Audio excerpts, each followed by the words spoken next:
സാധാരണ എല്ലാ തെരഞ്ഞെടുപ്പുകളും തന്നെ നമ്മൾ വളരെ ഗൗരവത്തിലാണ് കാണാറുള്ളത് എന്നുള്ളത് എൻ്റെ പ്രേക്ഷകർക്ക് എല്ലാവർക്കും അറിയാം. പലപ്പോഴും തെരഞ്ഞെടുപ്പുകളുടെ സമയം എന്ന് പറയുന്നത് എന്നെ സംബന്ധിച്ച് വലിയ തിരക്കുള്ളൊരു സമയമാണ്. പലപ്പോഴും വലിയ ഒരു സമ്മർദ്ദമുള്ള സമയമാണ്. എന്ന് പറഞ്ഞാൽ ടെൻഷൻ എന്നുള്ള അർത്ഥത്തിലല്ല, ഞാനിത് എൻജോയ് ചെയ്യുന്നൊരു കാര്യമാണ്. പക്ഷെ പലപ്പോഴും നമ്മൾ രാവിലെ 6 മണി മുതൽ രാത്രി 12 മണി 1 മണി വരെയൊക്കെ തിരക്കിലായി പോകുന്ന സമയമാണ്. ഒരു 3-4 മണിക്കൂറൊക്കെ മാത്രം ഉറങ്ങുന്ന സമയമാണ്. കാരണം മറ്റു പല കോളുകൾ വരും, അഡ്വൈസുകൾ വരും, പല സ്ട്രാറ്റജികൾ വരും, ഇത്തരം കാര്യങ്ങളൊക്കെ ഉണ്ടാവാറുണ്ട്. പക്ഷേ ഇത്തവണത്തെ തെരഞ്ഞെടുപ്പിൽ മാത്രം ഈ സ്ട്രെസ് ബസ്റ്ററായിട്ട് വലിയ ചില കാര്യങ്ങളുണ്ടായിരുന്നു. ആ കാര്യങ്ങൾക്ക് എനിക്ക് കിറ്റക് സാബുവിനോടും 2020യോടും വിശേഷിച്ച് NDAയോടും ഒക്കെ നന്ദി പറയാനുണ്ട്. അതിനു വേണ്ടിയിട്ടാണ് ഞാൻ ഈ വീഡിയോ എടുക്കുന്നത്. കാരണം സാധാരണ സ്ഥാനാർത്ഥികളൊക്കെ തന്നെ കുറച്ചുകൂടി ഗൗരവത്തിലാണ് ഇലക്ഷൻ നേരിടുക എന്നുള്ളത് നമുക്കറിയാം. പക്ഷേ ഇത്തവണ അങ്ങനെ ആയിരുന്നില്ല. 2020യുടെ നിരവധി സ്ഥാനാർത്ഥികളെ ഇറക്കിയിരുന്നു. പിന്നെ അതുപോലെ തന്നെ NDAയും 1-2 സ്ഥാനാർത്ഥികളെ ഇറക്കിയിരുന്നു. അവരുടെ പ്രകടനങ്ങൾ നമ്മളെ വല്ലാതെ രസിപ്പിച്ചു. സോഷ്യൽ മീഡിയയിലൊക്കെ പറയുന്നത് പോലെ തന്നെ ഈ ഇലക്ഷൻ തീർന്നു പോകല്ലേ എന്ന് ഞാനും പ്രാർത്ഥിച്ചിരുന്നു. കാരണം തീർന്നു പോയാൽ ഇത്തരത്തിലുള്ള കോമഡികൾ അവസാനിച്ചു പോകുമല്ലോ എന്ന് പറയുന്നൊരു ഗദ്ഗതം എൻ്റെ ഉള്ളിൽ ഇപ്പോഴുമുണ്ട്. ആ വേദന നിങ്ങൾക്ക് എൻ്റെ മുഖത്ത് കാണാം. ഇത് ഞാൻ പറയാൻ കാര്യമെന്ന് പറയുന്നത് പ്രത്യേകമായിട്ട് പറഞ്ഞാൽ 2020യുടെ ചില സ്ഥാനാർത്ഥികളാണ്. അതിലൊന്ന് നമുക്കറിയാം, മറ്റേ വെളിവില്ലാത്ത അഖിൽ മാരാരാണ് ആദ്യത്തെ സ്ഥാനാർത്ഥിയായിട്ടിരുന്നത്. അപ്പോൾ പുള്ളി പറയുന്നത് ബിഗ് ബോസ് കണ്ടവരൊക്കെ പുള്ളിക്ക് വോട്ട് ചെയ്യുമെന്നാണ്. ബിഗ് ബോസ് കണ്ടവരൊക്കെ പുള്ളിക്ക് വോട്ട് ചെയ്യും, അത് ബിഗ് ബോസിലാണെങ്കിൽ. പക്ഷേ കേരളത്തിൽ തെരഞ്ഞെടുപ്പ് നടക്കുമ്പോൾ MLA ആകാനായിട്ട് വോട്ട് ചെയ്യില്ല എന്നുള്ളത് ഏതാണ്ട് മെയ് 4 ഉച്ചയോടുകൂടി മിസ്റ്റർ അഖിൽ മാരാർക്ക് മനസ്സിലാവും. അഖിൽ മാരാരെ നമ്മൾ ഗൗരവത്തിലെടുക്കേണ്ട ആവശ്യമില്ല. കാരണം എന്ന് വെച്ചാൽ പറഞ്ഞത് ഇന്ന് പറയുന്നത് പുള്ളി നാളെ തന്നെ മാറ്റി പറയുന്ന ഒരാളാണ്. പുള്ളി ആദ്യം ബിഗ് ബോസിനെ കുറിച്ച് തന്നെ പറഞ്ഞത് ബിഗ് ബോസിൽ പോകുമോ എന്ന് ചോദിച്ചപ്പോൾ പോകില്ല എന്ന് പറഞ്ഞാൽ കുഴപ്പമില്ല, ഇനി ഒരാൾ കുറച്ച് കഴിയുമ്പോൾ അയാളുടെ അഭിപ്രായം മാറ്റി നമുക്ക് മനസ്സിലാക്കാം. പക്ഷേ അങ്ങനെയല്ല പുള്ളി പറഞ്ഞത്. ബിഗ് ബോസിലെ പോണതിനേക്കാൾ ഭേദം ലുലു മാളിൽ പോയി തുണിമുക്കി കാണിക്കുന്നതല്ലേ എന്നാണ്. നമ്മൾ നാട്ടിൻപുറത്ത് എവിടെയെങ്കിലും തുണിമുക്കി കാണിക്കുന്നു, വീട്ടിൽ നിന്ന് തുണിമുക്കി കാണിക്കുന്നു, അപ്പോൾ അത് കുറച്ച് പേരെ കാണുള്ളൂ. ലുലു മാളിലേക്ക് സാധാരണ ഒരാളിപ്പോൾ ഒരു കള്ളി കൊണ്ടെടുത്ത് പോകാൻ പോലും മടിക്കും. കാരണം എന്ന് വെച്ചാൽ അവിടെ കുറച്ചുകൂടി ഒരു പോഷ് സമൂഹം വരുന്നതായിട്ടാണ് ആളുകൾക്ക് തോന്നാറുള്ളത്.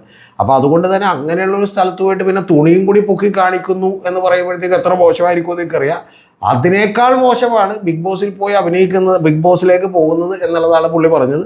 പക്ഷേ പിന്നീട് കുറച്ച് കഴിഞ്ഞപ്പോൾ പുള്ളി തന്നെ ആസ് യൂഷ്വൽ പുള്ളിയുടെ അഭിപ്രായം മാറ്റിക്കൊണ്ടിട്ട് എന്ത് ചെയ്തു, പുള്ളി ബിഗ് ബോസിൽ പോയി. പുള്ളി ഏതാണ്ട് നമ്മളെ തുണിമുക്കി കാണിക്കുന്ന രീതിയിലുള്ള ഒരു പ്രകടനം തന്നെ അവിടെ നടത്തി. കാരണം മറ്റേ പലരുടെ ശോഭയുടെയൊക്കെ ഇപ്പോൾ പോലെ ഡ്രസ്സ് എടുത്ത് മാറ്റുക, ഇന്നർ എടുത്ത് മാറ്റി എന്ത് ചെയ്യുക, മറ്റേ കുളത്തിലേക്ക് എറിയുക, എന്നിട്ട് അവിടെ കിടന്ന് നീന്തി എന്ത് ചെയ്യുക, അതെടുക്കുക എന്നൊക്കെയുള്ള ഏതാണ്ട് തുണിമുക്കി കാണിക്കുന്നതിനേക്കാൾ മഹാവൃത്തികെട്ട പണികളാണ് പുള്ളി കാണിച്ചത്. അപ്പോൾ ആ പുള്ളിക്ക് ഇപ്പോൾ സത്യത്തിൽ എനിക്കൊരു വോട്ട് ചെയ്യാൻ വേണമെന്ന് എനിക്കുണ്ടായിരുന്നു. കാരണം എൻ്റെ വോട്ട് ഞാൻ തീർച്ചയായിട്ടും അദ്ദേഹത്തിന് ചെയ്യണമെന്ന് വിചാരിച്ചു. പക്ഷേ എൻ്റെ കഷ്ടകാലത്തിന് എൻ്റെ വോട്ട് കഴിഞ്ഞപ്പോഴാണ് പുള്ളിയുടെ ഒരു ഡാൻസ് ഞാൻ കാണുന്നത്. പുള്ളി ശരിക്കും പറഞ്ഞാൽ തലയൊക്കെ കുത്തിയിട്ട് മറ്റേ ഏതൊരു തോർത്തൊക്കെ ഇട്ടിട്ട് ചന്തിയൊക്കെ ഉയർത്തിപ്പിടിച്ചുകൊണ്ടുള്ള ഒരു പ്രത്യേകതരം ഡാൻസ് കളിച്ചിരുന്നു. ആ ഡാൻസ് കണ്ടതിന് പക്ഷേ തെരഞ്ഞെടുപ്പ് കഴിഞ്ഞ് രാത്രിയാണ്. ഇനി അടുത്ത തവണ അഖിൽ മാരാർ നിൽക്കുകയാണെങ്കിൽ ഞാൻ അഖിൽ മാരാറിനായിരിക്കും വോട്ട് ചെയ്യുക. കാരണം ആ ഡാൻസ് കണ്ടതിന് കൊണ്ട് ഞാൻ ഫാനായി മാറിയതാണ്. ഇനി അടുത്തത് ആ ഡാൻസ് തന്നെ കണ്ടാൽ അറിയാം എത്രത്തോളം ഈ പറയുന്ന പോലെ എന്താണ് മണ്ടറാണ്, എത്രത്തോളം വെളിവില്ലാത്തതാണ് എന്നുള്ളത് നമുക്ക് അന്ന് തന്നെ മനസ്സിലാവും. ഇനി അടുത്തത് എന്ന് പറയുന്നത് പുള്ളി ചക്ക വെച്ചിട്ടൊരു അഭ്യാസം കാണിച്ചു. അതായത് ചക്ക ഇങ്ങനെ എടുത്തിട്ട് തലക്ക് ചുറ്റുമിട്ട് ഇങ്ങനെ ചുഴറ്റുകയാണ് ചെയ്തിട്ടുള്ളത്. മനസ്സിലായേ?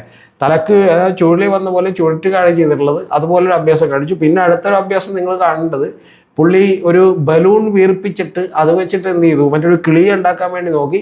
ബലൂണിൻ്റെ കാറ്റ് പോയി, പുള്ളിയുടെയും കാറ്റ് പോയി. പിന്നെ പുള്ളി ഒരു ബാഡ്മിൻ്റൺ കളിക്കുമ്പോൾ പുള്ളി ആഞ്ഞൊക്കെ അടിക്കുന്നുണ്ടായിരുന്നു. പക്ഷേ നമ്മുടെ ഭാഗ്യത്തിന് പറയട്ടെ, ഒരൊറ്റെണ്ണം പോലും ആ ഷട്ടിൽ കോക്കിൽ കൊണ്ടില്ല എന്നുള്ളതാണ് വാസ്തവം.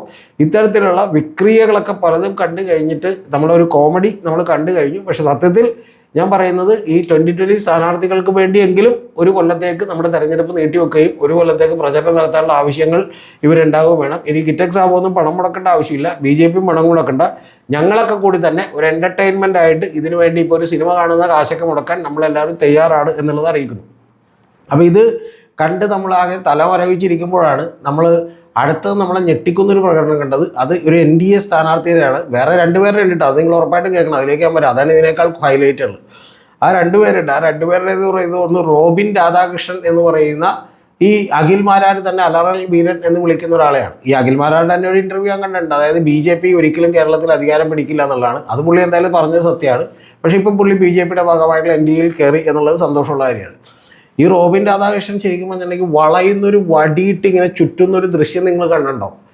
ഭീകരമാണ്. എന്തിനാണ് ഇവന് ഈ കാണിക്കുന്നത്, എന്തിനാണ് ഈ അലമുറയിടുന്നത്, എന്തിനാണ് ഈ ആക്രാന്തം കാണിക്കുന്നത് നമുക്ക് ഇതുവരെ മനസ്സിലായിട്ടില്ല. എന്താണെങ്കിലും ഇവൻ്റെ അടുത്ത വാഗ്ദാനം കേട്ട് ഞാൻ പൊട്ടിച്ചിരിച്ചുപോയി. കാരണം കുണ്ട്രയിൽ പ്രധാനമന്ത്രി വരും എന്നാണ് പറയുന്നത്. പിന്നെ പ്രധാനമന്ത്രി അറിഞ്ഞിട്ടില്ലാത്തതുകൊണ്ട് കുഴപ്പമില്ല. കാരണം പ്രധാനമന്ത്രി അറിഞ്ഞിരുന്നെങ്കിൽ പ്രധാനമന്ത്രി എന്ത് ചെയ്താലേ വന്ന് തലക്കെട്ടടിച്ചിട്ട് പോയാലേ പുള്ളി. കാരണം വെച്ചാൽ കുണ്ട്രയിൽ പ്രധാനമന്ത്രി വരുമെന്ന്. പ്രധാനമന്ത്രി വന്നിട്ട് എന്താ കാര്യം എന്നുള്ളത് നമുക്കറിയില്ല. ഇനി പ്രധാനമന്ത്രി വരും എന്ന് പറയാനായിട്ട് ഇവരാരെങ്കിലും പറഞ്ഞിട്ടാണോ എന്ന് പോലും അറിയില്ല. അതൊന്നും ആകാൻ സാധ്യതയില്ല. വെറുതെ അങ്ങ് അടിക്കുകയാണ്. തള്ളാണ് ഇവരുടെ മെയിൻ എന്ന് പറയുന്നത്. അതിനുശേഷം ശരിക്കും പറഞ്ഞാൽ പിന്നെ വിവേക് ഗോപൻ എന്ന് പറയുന്ന ഒരു സ്ഥാനാർത്ഥി തിരുവനന്തപുരത്ത് മത്സരിക്കുന്നുണ്ട്. പുള്ളിയെക്കുറിച്ച് ഞാൻ ഏറ്റവും ഒടുവിൽ പറയട്ടെ. കാരണം പുള്ളിയുടെ ഒരു പ്രധാനപ്പെട്ട കാര്യം കൂടി എനിക്ക് പുള്ളിയുടെ പറയാനുണ്ട്. വിവേക് ഗോപനോട് നിൽക്കട്ടെ. പിന്നെ നമ്മളെ ഞെട്ടിച്ച 2 സ്ഥാനാർത്ഥികൾ വന്ന് ഏറ്റുമാനൂരിലെയാണ്. ഏറ്റുമാനൂരിലെ സ്ഥാനാർത്ഥി എന്ന് പറയുന്നത് ശരിക്കും പറഞ്ഞാൽ അവരൊരു കോമ്പറ്റീഷനിലായിരുന്നു. എന്ന് പറഞ്ഞാൽ ഞാൻ ഈ കേരളത്തിൽ ഏറ്റവും കൂടുതൽ മണ്ടത്തരം പറയും എന്നാണ് അവർ നമ്മളെ വെല്ലുവിളിച്ചുകൊണ്ടിരുന്നത്. അവരാദ്യമേ തന്നെ പറയുന്നത് എന്താണ്, ബസ്സിൻ്റെ പടിക്ക് വീതി കൂട്ടിയത് മറ്റേ നമ്മുടെ നരേന്ദ്രമോദിയാണെന്നൊക്കെ പറഞ്ഞു. മോദി തന്നെ ഈ തള്ളു കേട്ടിരുന്നെങ്കിൽ ഹിന്ദിയിലായിരുന്നെങ്കിൽ പുള്ളി തന്നെ അമ്പരന്ന് പോയേനെ. പക്ഷേ അത് ഉണ്ടായിരുന്നു. അതിനുശേഷം ശരിക്കും വന്നിട്ടുണ്ടെങ്കിൽ അറിയുന്നത് അടുത്തത് ഇവർ പറയുന്നത് കേരളത്തിൽ കൊടുക്കുന്ന അരിയും പഞ്ചസാരയും മണ്ണെണ്ണയും റേഷനും എല്ലാം തന്നെ കേന്ദ്ര ഗവൺമെൻറ് ഇങ്ങോട്ട് തരുന്നതാണ്. ഈ വീടുകളും ടാറിട്ട റോഡുകളും എല്ലാം തന്നെ കേന്ദ്ര ഗവൺമെൻറ് തരുന്നതാണ്. ശരിക്കും പറഞ്ഞാൽ ഇവിടെയുള്ള ആളുകൾ, അതായത് പിണറായി വിജയനൊക്കെ ഉദ്ദേശിച്ചിട്ടായിരിക്കും, യാതൊരു ഉളുപ്പുമില്ലാതെ എന്ത് ചെയ്യാണ്, ഇതൊക്കെ അവരുടെ അവകാശവാദമാക്കി മാറ്റുകയാണെന്നുള്ളതാണ് ഈ പറയുന്ന പെങ്കൊച്ച് പറയുന്നത്. പെങ്കൊച്ചിൻ്റെ ചാനൽ എന്ന് പറയുന്ന യൂട്യൂബ് ചാനലിൽ ഭയങ്കര വ്യൂവർഷിപ്പാണ്. പ്രത്യേകിച്ചും 1000 സബ്സ്ക്രൈബേഴ്സായിട്ട് അതിന് ഉണ്ടെന്നാണ് പറയുന്നത്. സത്യം പറഞ്ഞാൽ നമ്മൾ എഴുന്നേറ്റിൽ നിന്നാണ് ഞാൻ ഈ വീഡിയോ എടുക്കേണ്ടത്. അതിനെക്കുറിച്ച് ആലോചിക്കുമ്പോൾ കാല് വയ്യാത്തതുകൊണ്ട് മാത്രമാണ് എന്നുള്ളത് ആതിരാദി നായർ എന്നോട് ക്ഷമിക്കും. എന്താണെങ്കിലും മണ്ടത്തരങ്ങളുടെ കാര്യത്തിൽ ആതിരാദി നായർ റെക്കോർഡ് ഇട്ടു എന്നുള്ള കാര്യത്തിൽ ഒരു സംശയമില്ല. അതും അവസാനിച്ച് പോകുമല്ലോ എന്ന് ആലോചിക്കുമ്പോൾ ഈ ഇടനെഞ്ചിൽ ചെറിയൊരു വേദനയുണ്ട് എന്നുള്ളത് പറയാതെ ചെറുതല്ല, വലിയൊരു വേദനയുണ്ട്. അപ്പോൾ അതുകൊണ്ട് ഇനിയും ആതിര നായരൊക്കെ ഇലക്ഷൻ കഴിഞ്ഞാലും ഈ പ്രചരണ പ്രവർത്തനങ്ങളുമായിട്ട് മുന്നോട്ട് പോവുകയും ഞങ്ങളെ രസിപ്പിക്കാനും ഞങ്ങളെ ഈ പറയുന്ന പോലെ ചിരിപ്പിക്കാനും ഒക്കെ വേണ്ടി ഇവിടെ ഉണ്ടാവുകയും വേണം എന്നുള്ളതാണ് എനിക്ക് അഭ്യർത്ഥിക്കാനുള്ളത്. ഇനി അടുത്തൊരാളെന്ന് പറയുന്നത് എൻ്റെ ഒരു സുഹൃത്താണ്. അതുകൊണ്ട് ഞാൻ കൂടുതലൊന്നും പറയുന്നില്ല. ചെറിയൊരു ഉദാഹരണം മാത്രമേ ഞാൻ പറയുന്നുള്ളൂ. അത് യഥാർത്ഥത്തിൽ നമ്മുടെ പ്രിയപ്പെട്ട നടി, വളരെ നല്ല നടിയാണ്, അവർ നല്ല ഒരാളുമാണ്, വളരെ നല്ല വ്യക്തിത്വമാണ്, വളരെ എല്ലാവരോടും വളരെ സ്നേഹത്തോടെ പെരുമാറുന്ന ഒരാളാണ് അഞ്ജലി. എനിക്ക് പരിചയമുള്ള ഒരാളാണ് അഞ്ജലി നായർ. അവരെയാണ് തൃപ്പൂണിത്തുറയിൽ സ്ഥാനാർത്ഥിയാക്കിയത്. പക്ഷേ ദൗർഭാഗ്യമെന്ന് പറയട്ടെ, അവർക്ക് രാഷ്ട്രീയമൊന്നും അറിയില്ല. അതുകൊണ്ട് പലപ്പോഴും വലിയ ട്രോളുകളിലേക്ക് പുള്ളിക്കാരി എടുത്തെറിയപ്പെട്ടു എന്നുള്ളത് നിങ്ങൾക്ക് എല്ലാവർക്കും അറിയാം. ഞാനിപ്പോൾ കൂടുതലായിട്ട് അതിനെക്കുറിച്ച് പറയുന്നില്ല. ആകെ ഞാൻ പറയുന്നത് ഒരു ട്രോളിനെക്കുറിച്ച് മാത്രമാണ്. അതെന്ന് പറയുന്നത് അത് ബി ജെ പിക്കാരുടെ തെറ്റുകൊണ്ടാണ്. കാരണം ബി ജെ പിക്കാർക്ക് തന്നെ കേരളത്തെക്കുറിച്ച് അറിയില്ല. ബി ജെ പി കേരളത്തിൻ്റെ പ്രകടന പത്രികയിൽ എഴുതി വെച്ചത് എല്ലാ സർക്കാർ സ്കൂളുകളും ഇംഗ്ലീഷ് മീഡിയം ആക്കുമെന്നാണ്.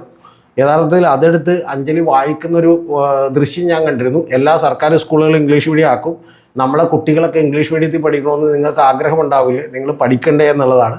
പക്ഷേ ഏറ്റവും പ്രധാനപ്പെട്ട കാര്യം അതാക്കിയിട്ട് കുറേ നാളായി എന്നുള്ളതാണ് എനിക്ക് ഇവരോട് പറയാനുള്ളത്.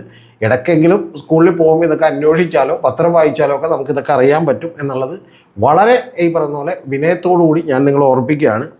പിന്നെ അടുത്തൊരു വാചകമാണ് എന്നെ ഞെട്ടിച്ചത്. ആ ഞെട്ടിച്ചത് എന്താണെന്ന് വെച്ചിട്ടുണ്ടെങ്കിൽ, അഞ്ജലി പറഞ്ഞ ഏറ്റവും പ്രധാനപ്പെട്ട മറ്റ് ഗ്യാസ് കൊടുത്തു എന്നുള്ളൊക്കെ പല കാര്യങ്ങളൊക്കെ ഉണ്ട്, അതൊക്കെ അവിടെ നിൽക്കട്ടെ. അഞ്ജലിയോട് ഞാൻ ആവശ്യപ്പെടുന്നത് കേൾക്കുകയാണെങ്കിൽ വളരെ ലൈറ്റായിട്ട് എടുക്കണം, ഇതൊരു തമാശയായിട്ട് കണ്ടാൽ മതി എന്ന് മാത്രമാണ് എനിക്ക് പറയാനുള്ളത്.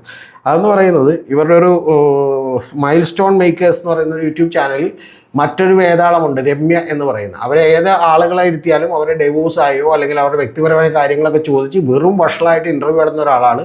നമ്മുടെ പാട്ടുകാരനായിട്ടുള്ള നിഖിലിൻ്റെയൊക്കെ വൈഫാണ്. ഓക്കെ, അപ്പോൾ ഈ രമ്യ അതുപോലെ ഇൻ്റർവ്യൂ നടത്തുന്ന ഒരാളാണ്. ആ രമ്യയ്ക്ക് ഇവരൊരു ഇൻ്റർവ്യൂ കൊടുക്കുന്നുണ്ട്. ആ ഇൻ്റർവ്യൂ കൊടുത്തപ്പോൾ അഞ്ജലി നായർ പറയുന്ന ഒരു കഥയുണ്ട്. ആ കഥയെക്കുറിച്ചാണ് എനിക്ക് പറയാനുള്ളത്. കഥ ശരിയായിട്ടുള്ള സംഭവമാണെന്നാണ് പറയുന്നത്. ആ പറയുന്നൊരു കാര്യം എന്ന് പറഞ്ഞാൽ അഞ്ജലി ഒരു മരണ വീട്ടിലേക്ക് ചെല്ലുന്നു. ആ മരണ വീട്ടിലേക്ക് ചെല്ലുന്നു എന്ന് പറയുന്നതിന് മുമ്പ് തന്നെ അഞ്ജലി പറയുന്നത് ഞങ്ങളൊരു സ്ഥാനാർത്ഥിയാകുമ്പോൾ ഒരു പ്രോട്ടോക്കോൾ ഉണ്ടെന്നൊക്കെയാണ്. എന്താണ് ഈ പ്രോട്ടോക്കോൾ എന്നുള്ളത് മനസ്സിലാവുന്നില്ല. ബി ജെ പിയുടെ സ്ഥാനാർത്ഥി ആയി കഴിഞ്ഞതിന് ശേഷം നമ്മളെല്ലാം മരണ വീട്ടിലും കയറണമെന്ന് അവർ പറഞ്ഞിട്ടുണ്ട്. അതാണ് പ്രോട്ടോക്കോളിന് പുള്ളിക്കാർ ഉദ്ദേശിക്കുന്നത്. മറ്റേ നിങ്ങളതിനെ ടെക്നിക്കൽ അർത്ഥത്തിലൊന്നും എടുക്കണ്ട, അത്ര ഗൗരവത്തിലൊന്നും നമ്മൾ കാണണ്ട. പ്രോട്ടോക്കോൾ പ്രകാരം മരണ വീടുകളിൽ ചെല്ലണം. അപ്പോൾ അന്ന് ചെല്ലാൻ കഴിഞ്ഞില്ലെങ്കിൽ ദൂരെയൊക്കെ ആണെങ്കിൽ നമ്മൾ അടുത്ത ദിവസവും അത് കവർ ചെയ്യും എന്നുള്ളതാണ് പറഞ്ഞേക്കണം. അതായത് ഇലക്ഷൻ വോട്ട് കിട്ടാൻ വേണ്ടിയിട്ടുള്ള ഒരു തന്ത്രം എല്ലാവരും ചെയ്യുന്നതാണ്, അതിൽ തെറ്റൊന്നുമില്ല. അപ്പോൾ അതുപോലെ ചെയ്യുമെന്നാണ്. അപ്പോൾ അങ്ങനെ ഒരു വീട്ടിലേക്ക് കയറി ചെന്നു. അപ്പോൾ വീട്ടിലേക്ക് കയറി ചെന്നപ്പോൾ ഒരു അച്ഛൻ മരിച്ചു കിടക്കുകയാണെന്നാണ് പറയുന്നത്. അപ്പോൾ അച്ഛൻ മരിച്ചു കിടക്കുന്ന അവിടെ ചെന്ന് കുറച്ചു നേരം നിന്നു. അച്ഛനെ കണ്ടു. അത് കഴിഞ്ഞ് ദുഃഖത്തോടി അഞ്ജലി നായർ ഇറങ്ങിയപ്പോൾ പുറകിൽ നിന്നൊരു വിളി, വിളി എന്ന് പറയുന്നത് അവരുടെ മകൾ വന്ന് വിളിക്കുകയാണ്. അങ്ങനെ വന്ന് വിളിക്കുക എന്നുള്ള കാര്യത്തിൽ തന്നെ നമുക്ക് സംശയമുണ്ട്. പക്ഷേ മകൾ വന്ന് വിളിച്ചു. മകൾ വന്ന് വിളിച്ചിട്ട് പറഞ്ഞു, എൻ്റെ അച്ഛൻ നാളുകൾ എണ്ണി കഴിയുകയായിരുന്നു എന്ന് പറഞ്ഞു. അപ്പോൾ നമ്മളൊക്കെ വളരെ സാഹൂതം നോക്കും. കാരണം നാളുകൾ എണ്ണി കഴിയായിരുന്നു പറഞ്ഞാൽ പുള്ളിക്കിന് വയ്യാതിരുന്നിട്ട് പുള്ളി മരിക്കാൻ നാളുകൾ എണ്ണി കഴിയായിരുന്നു എന്നാണ് നമ്മൾ നോക്കണം. അല്ല, നിങ്ങൾ തെറ്റിദ്ധരിക്കരുത്. ആ നാളുകൾ എണ്ണി കഴിഞ്ഞത് 9-ാം തീയതി ആകാൻ വേണ്ടിയിട്ടാണ്. 9-ാം തീയതി ആയതിനു ശേഷം അഞ്ജലിക്ക് ഒരു വോട്ട് കൊടുക്കാം എന്നുള്ളതാണ് വിചാരിക്കുന്നത്. അപ്പോൾ അങ്ങനെ അഞ്ജലിക്ക് ഒരു വോട്ട് കൊടുക്കാൻ വേണ്ടിയിട്ട് പുള്ളി നാളുകൾ എണ്ണി കഴിയായിരുന്നു. പക്ഷേ പുള്ളി അതിനു മുമ്പേ ദൈവം എന്ത് ചെയ്തു, വിളിച്ചു എന്നുള്ള ഒരു തെറ്റ് ദൈവം ചെയ്തു എന്നുള്ളതാണ് നമുക്ക് മനസ്സിലാക്കാൻ കഴിയുന്നൊരു കാര്യം. അപ്പോൾ അതിൽ ഏറ്റവും പ്രധാനപ്പെട്ട ഒരു കാര്യം എന്ന് പറയുന്നത്, അങ്ങനെ അഞ്ജലി ഈ ചോദ്യത്തിന് ഉത്തരം പറയുന്ന ഒരു ചോദ്യത്തിലാണ്. അതായത് അഞ്ജലി അഭിനയിക്കുകയാണോ എന്ന് ചോദിക്കുമ്പോഴാണ്, ആ അച്ഛനെ പോലെയുള്ള ആളുകൾ എനിക്ക് വേണ്ടി നാളുകൾ എണ്ണി കാത്തിരുന്നെങ്കിൽ, ഈ തൃപ്പൂണിത്തിലെ നാട്ടുകാർ മുഴുവൻ എന്നോടൊപ്പം നിന്നെങ്കിൽ, മുഴുവൻ നിൽക്കുകയില്ല എന്നുള്ളത് 4-ാം തീയതി കഴിഞ്ഞിട്ട് നമുക്ക് പറയാൻ പറ്റുള്ളൂ അഞ്ജലി. പക്ഷെ എന്നാലും അഞ്ജലി അങ്ങനെ വിശ്വസിക്കുന്നതല്ലാണ്. നിന്നെങ്കിൽ അതെൻ്റെ അഭിനയം കൊണ്ട് സാധ്യമാവില്ല എന്നുള്ളതാണ് രമ്യ എടുത്ത് പറയുന്നത്. പിന്നെ രമ്യ എടുത്തായതുകൊണ്ട് എന്നും പറയാം. എനിക്ക് ഏറ്റവും കൂടുതൽ ചിരി വന്നത് ഇതൊന്നുമല്ല. എനിക്ക് ചിരി വന്നത് ഇതിൻ്റെ താഴെ കണ്ടിട്ടുള്ള ഒരു കമൻറ്റാണ്. അത് 827 പേർ ലൈക്ക് അടിക്കുകയും 30 പേർ റിപ്ലൈ ചെയ്യുകയും ചെയ്തിട്ടുള്ളൊരു കമൻറ്റാണ്. ആ കമൻറ്റ് എന്താണെന്ന് വെച്ചിട്ടുണ്ടെങ്കിൽ, ആകെ ഉണ്ടായിരുന്ന ആ വോട്ട് പോയി എന്നാണ് കമൻറ്റ് ഇട്ടത്. ശരിക്കും പറഞ്ഞാൽ ചിരിക്കാതെ എനിക്ക് നിങ്ങളുടെ അടുത്ത് പോലും ഇത് പറയാൻ പറ്റുന്നില്ല. ആകെ ഉണ്ടായിരുന്ന ആ വോട്ട് പോയി എന്നാണ്. അടുത്തൊരു കമൻ്റ് ഉണ്ട്. ഈ കമൻറ്റ് എന്ന് പറഞ്ഞാൽ നിങ്ങൾ അറിയേണ്ടത്, ആകെയുള്ളത് അതിൽ 279 കമൻറ്റാണ്. അതിൽ 800 ഈ പറയുന്ന കമൻറ്റ് ഇത്രേ ഉള്ളൂ. അതിൽ ഈ കമൻറ്റിന് മാത്രം 827 ലൈക്ക് 30 റിപ്ലൈസുമാണ്. ആ 30 റിപ്ലൈസിൽ ഏറ്റവും പ്രധാനപ്പെട്ട റിപ്ലൈ, ആ റിപ്ലൈ എന്ന് പറയുന്നത് ചിരിപ്പിച്ച് കൊല്ലല്ലേ എന്ന് പറയുന്ന ഒരു റിപ്ലൈ ആണ്. ഓക്കെ, അടുത്തത് നിങ്ങൾ അറിയേണ്ടത്, അടുത്തത് ഒരു കമൻ്റാണ്. ആ കമൻ്റ് എന്ന് പറയുന്നത്, നല്ല ഒരു ചേച്ചി തോറ്റാൽ മതിയായിരുന്നു എന്നാണ്. ഓക്കെ, ആ കമൻറ്റിനും ആളുകൾ ലൈക്ക് അടിച്ചേക്കുന്നത് 666 പേരാണ് അതിൽ ലൈക്ക് അടിച്ചേക്കുന്നത്. 441 ഈ പറഞ്ഞ പോലെ എന്താണ് റിപ്ലൈസും ഉണ്ട്. അതിന് ശേഷമുള്ള 3-ാമത്തെ കമൻറ്റാണ് ഇതിന് ഏറ്റവും വലിയ കമൻ്റ് എന്ന് പറയുന്നത്. മരിച്ച ഒരാളെക്കുറിച്ച് അങ്ങനെ പറയുന്നത് തെറ്റാണ്. പക്ഷേ എനിക്കറിയില്ല, അത് ശരിയാകാൻ സാധ്യതയില്ലാത്തൊരു കാര്യമാണ് ഇത്, ഈ കഥ എന്നുള്ളത് കൊണ്ടാണ് ഞാനിത് പറയുന്നത്. അതിൽ പറയുന്നത്, അടുത്തൊരു കമൻ്റ് എന്ന് പറയുന്നത്, ഭാഗ്യം ചെയ്ത മനുഷ്യൻ ഭരിക്കുന്നതിന് മുമ്പും നല്ലത് മാത്രം ചെയ്തു എന്നുള്ളതാണ്. അതിന് 153 ലൈക്കുകളാണ് എന്നുള്ളത്. ഓക്കെ, ഇതാണ് ഈ 4-ാമത്തെ കമൻ്റ് എന്ന് പറയുന്നത്. അതിന് ഒരു റിപ്ലൈ ഉള്ളൂ. ആ റിപ്ലൈ എന്ന് പറയുന്നത് ഒരാൾ ചിരിച്ച് മണ്ണടിക്കുന്ന റിപ്ലൈ ആണ്. ഇനി അടുത്തത് ഇട്ടിട്ടുണ്ട്. അതെന്ന് പറയുന്നത്, ഇതുപോലത്തെ കഥ ഇനിയുണ്ടോ കയ്യിൽ, ഇല്ലെങ്കിൽ ഉണ്ടാക്കണം, എനിക്കതാണ് പറയാനുള്ളത് എന്ന് പറയുന്ന കമൻ്റാണ്. അപ്പോൾ ശരിക്കും വന്നിട്ടുണ്ടെങ്കിൽ ഇവരെല്ലാവരും കൂടി നമ്മുടെ വളരെ സീരിയസ് ആയി നടക്കുന്ന വളരെ ഊഷരമായ മരുഭൂമിയിലേക്ക് ഈ 2020 സ്ഥാനാർത്ഥികളും റോബിൻ രാധാകൃഷ്ണനും ഒക്കെ കൂടി നമ്മുടെ മനസ്സിലേക്കൊരു കുളിർമഴ പെയ്യിപ്പിച്ചതിന് എനിക്ക് നന്ദിയാണ് പറയാനുള്ളത്. വലിയ വിരോധം എനിക്ക് ഇലക്ഷൻ കമ്മീഷനോടുണ്ട്. കാരണം വെറും 3 ആഴ്ച 21 ദിവസം മാത്രമേ പ്രചരണത്തിനുണ്ടായിരുന്നുള്ളൂ. പക്ഷേ ഇതിൽ മിസ് ചെയ്ത 2 കാര്യങ്ങൾ കൂടി എനിക്ക് പറയാനുണ്ട്. അത് പ്രധാനപ്പെട്ട 2 കാര്യം എന്ന് പറയുന്നത്, ഒന്ന് മിസ് ചെയ്തത് നന്നായി. കാരണം ഈ പറയുന്ന ഏറ്റുമാനൂർ വെച്ചിരിക്കുന്നത് വീണയെയാണ് വെച്ചിരുന്നത്. അതായത് വീണ എന്ന് പറയുന്നത് ബിഗ് ബോസിൽ തരം. കിറ്റക് സാബു സ്ഥാനാർത്ഥികളെ വേണം എന്ന് പറഞ്ഞപ്പോൾ തന്നെ ബിഗ് ബോസിലേക്ക് കടന്നില്ലെങ്കിലും അവിടെ നിന്ന് ആളുകളെ വാരിക്കൊണ്ട് വരികയാണ് ചെയ്തിട്ടുള്ളത്. അപ്പോൾ അത്തരത്തിൽ ബിഗ് ബോസ് താരമായിട്ടുള്ള വീണയാണ് വെച്ചിരുന്നത്. വീണക്ക് പകരമാണ് ആതിര ഡി നായർ വന്നത്. അതൊരു കണക്കിന് ഗുണമായി. പക്ഷേ നമുക്ക് മറ്റേ ലക്ഷ്മിപ്രിയ എന്ന് പറയുന്ന ഒരു താരത്തെയാണ് മറ്റേ പെരുമ്പാവൂർ മത്സരിക്കാൻ വേണ്ടി വെച്ചിരിക്കുന്നത്. അത് നമുക്ക് മിസ്സായി. അതും കൂടി ഉണ്ടായിരുന്നെങ്കിൽ എന്ന് പറഞ്ഞാൽ നമ്മൾ ആഗ്രഹിക്കുന്നത് തെറ്റാണ് അങ്ങനെ. കാരണം എന്താ വെച്ചിട്ടുണ്ടെങ്കിൽ ബ്ലാക്ക് എന്ന് പറഞ്ഞാൽ സിനിമയിൽ പറയുന്ന പോലെ, അതായത് കാണാതായ മുത്തച്ഛനെ തിരിച്ചു കിട്ടി. ആ തിരിച്ചു കിട്ടിയപ്പോഴത്തേക്കും ആ RSSൻ്റെ രോഗം കൂടി ഒന്ന് മാറ്റി തന്നിരുന്നെങ്കിൽ നമ്മൾ ചിന്തിക്കുന്നത് തെറ്റാണ്. പക്ഷേ എങ്കിൽ പോലും ആ മൂലക്കുരു കൂടി മാറ്റി തന്നിരുന്നെങ്കിലും ചിന്തിക്കുന്നത് തെറ്റാണ്. പക്ഷേ എങ്കിലും ലക്ഷ്മിപ്രിയ കൂടി ഉണ്ടായിരുന്നെങ്കിൽ അതിഗംഭീരമായാൽ എന്നാണ് എനിക്ക് പറയാനുള്ളത്. ഇനി ലാസ്റ്റ് പറയാൻ പറ്റിയൊരു കാര്യം എന്ന് പറഞ്ഞാൽ വിവേക് ഗോപനെക്കുറിച്ചാണ്. ഈ വിവേക് ഗോപനെക്കുറിച്ചും എനിക്ക് വലിയ അഭിമാനമുണ്ട്. ഞാൻ ഇതുവരെ അദ്ദേഹത്തിന് അഭിനയമൊന്നും കണ്ടിട്ടില്ല. പക്ഷേ ഞാൻ വളരെ കഷ്ടപ്പെട്ട് ഒരു എപ്പിസോഡിൻ്റെ ഏതാനും ചില ഭാഗങ്ങൾ കണ്ടിരുന്നു. അത് നിങ്ങൾക്കെല്ലാം ഓർമ്മയുണ്ടാവും. പഴയ മാതൃഭൂമിയിലൊക്കെ ജോലി ചെയ്തുകൊണ്ടിരുന്ന ചേർത്തലയിൽ താമസിക്കുന്ന ഗായത്രി എന്ന് പറഞ്ഞൊരു നടിയും അതുപോലെ തന്നെ ഈ വിവേക് ഗോപനുമായിട്ട് പരസ്പരം എന്ന് പറയുന്ന ഒരു സീരിയലിൽ അഭിനയിച്ചിട്ടുണ്ട്. ആ സീരിയൽ വളരെ ഹിറ്റായ സീരിയലാണെന്നാണ് പറയപ്പെടുന്നത്. ഞാൻ കണ്ടിട്ടില്ല. ആ സീരിയൽ എന്ന് പറഞ്ഞാൽ ഈ ഗായത്രി എന്ന് പറയുന്ന IPS കാരിയായിട്ടാണ് അതിൽ അഭിനയിക്കുന്നത്. അതിൻ്റെ കഥ അവസാനിക്കുന്നത് ഇങ്ങനെയാണ്. കാരണം ഇവർ 2 പേരും ബോംബ് ഗുളിക എന്ന് പറയുന്ന 2 ഗുളികകൾ വിഴുങ്ങിയിട്ട് ഇവർ ഏതോ വഞ്ചിയിലോ ബോട്ടിലോ എങ്ങാണ്ട് കയറിയിട്ട് എന്ത് ചെയ്താണ് മറ്റേ നദിയിലെ നടുക്കിയത് ആരെയും ഉപദ്രവിക്കാതെ പൊട്ടിത്തെറിക്കുന്നതാണ്. സത്യത്തിൽ എനിക്ക് 2020-യുടെയും ഈ NDAയുടെ ഈ സ്ഥാനാർത്ഥികളുടെയും ഒക്കെ പ്രചരണം കണ്ടപ്പോൾ ഇത്തരത്തിലൊരു ഗുളിക ഉണ്ടായിരുന്നെങ്കിൽ അത് കഴിച്ചിട്ട് ഈ വീഡിയോ എടുക്കാൻ ഞാൻ ഉണ്ടാവില്ലായിരുന്നു. ഞാനും ഏതെങ്കിലും മരുഭൂമിയിലോ ഏതെങ്കിലും കാട്ടിലോ അല്ലെങ്കിൽ ഏതെങ്കിലും കടലിലോ പോയി പൊട്ടിത്തെറിക്കുമായിരുന്നു എന്നുള്ളതാണ് എനിക്ക് എൻ്റെ പ്രിയപ്പെട്ട പ്രേക്ഷകരോട് പറയാനുള്ളത്. അങ്ങനെ പൊട്ടിത്തെറിച്ചില്ലെങ്കിൽ അടുത്ത വീഡിയോയുമായി വീണ്ടും കാണാം.